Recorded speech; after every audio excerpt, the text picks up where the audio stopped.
বিশ্ববিদ্যালয় প্রশাসনের আহ্বান সত্ত্বেও আইন শৃঙ্খলা রক্ষাকারী বাহিনীর নির্লিপ্ততা।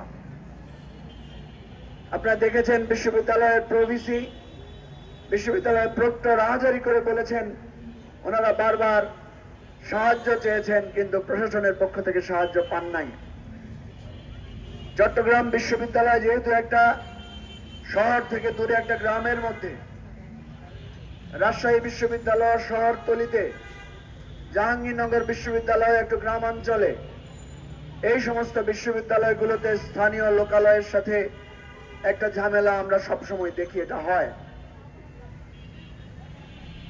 এই বিশ্ববিদ্যালয়গুলো প্রতিষ্ঠার ক্ষেত্রে স্থানীয় জনগণের বিরাট অবদান আছে, কারণ তারা তাদের বাপদাদার ভিটা জমি এখানে অনেকে দান করেছেন, এবং সেই কারণে বিশ্ববিদ্যালয়ের যে চাকরির ক্ষেত্রে আমরা দেখেছি সবসময় স্থানীয়দেরকে প্রাধান্য দেওয়া হয়। এবং এই ফতেপুর ইউনিয়ন এবং জোবরা গ্রামের বিরাট একটা অংশ আমাদের বিশ্ববিদ্যালয়ের বিভিন্ন পর্যায়ে তারা চাকরি করেন, ফলে স্থানীয় লোকদের সাথে ক্যাম্পাসের একটা সুদৃঢ় বন্ধন তৈরি হয়েছে। আমরা দেখেছি বিভিন্ন সময়ে স্থানীয় লোকেরা আমাদের কাছে নানা সমস্যা নিয়ে আসতো, আবার আমরা যখন তাদের কাছে যেতাম তারা আমাদেরকে যথেষ্ট আপ্যায়ন করত। কিন্তু কখনো কখনো অত্যন্ত বিচ্ছিন্ন ঘটনাকে কেন্দ্র করে বিশ্ববিদ্যালয় বহুবার রক্তাক্ত হয়েছে, বহুবার এই ধরনের ঘটনা ঘটেছে।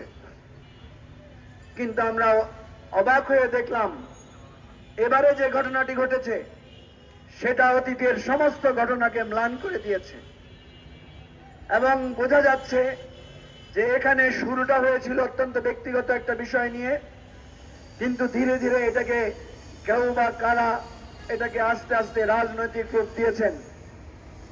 এমনকি আমার অসহায় বিশ্ববিদ্যালয়ের ছাত্ররা যারা কটেজে এবং ওই গ্রামেই থাকতেন, যাদের ঘর ভাড়া দিয়ে ওই গ্রামের লোকদেরই অনেকের জীবিকা নির্বাহ হয়, তাদেরকে তারা নির্মমভাবে আঘাত করেছেন, আহত করেছেন। এই সভ্য যুগে, এই 2025 সালে এসে অতীতের মতো এই আঞ্চলিক রাজনীতির, ঘৃণা ছড়ানোর রাজনীতির, নৃশংসতার রাজনীতি এখনো কেন আমাদেরকে দেখতে হচ্ছে, এটা আমাদের অত্যন্ত আফসোসের বিষয়। আমি অনুরোধ করব, ঢাকায় এখানে আমাদের চিটাং ইউনিভার্সিটি অ্যালামনাই আছেন, এখানে চিটাং ইউনিভার্সিটি ক্লাব আছেন, আমরা অনুরোধ করব, এখানে মান্না ভাই আছেন, উনি প্রায় সবগুলোরই উপদেষ্টা। আমাদের সকল অ্যালামনাইদের দ্রুত মিটিং ডাকা দরকার, বিশ্ববিদ্যালয় প্রশাসনের সাথে যোগাযোগ করে এ ব্যাপারে প্রয়োজনে প্রধান উপদেষ্টার সাথে কথা বলে চট্টগ্রাম বিশ্ববিদ্যালয়ে যে হিংসাত্মক পরিস্থিতি তৈরি হয়েছে এটা অবশ্যই দমন করতে হবে, বন্ধ করতে হবে, এটার একটা সমঝোতামূলক সমাধানে পৌঁছাতে হবে। কারণ আপনারা জানেন বিশ্ববিদ্যালয়ের দুটি প্রবেশদ্বার আছে, 1 নম্বর গেট এবং 2 নম্বর গেট। দুটো গেট এই গ্রামের মধ্য দিয়ে প্রবেশ করতে হয়।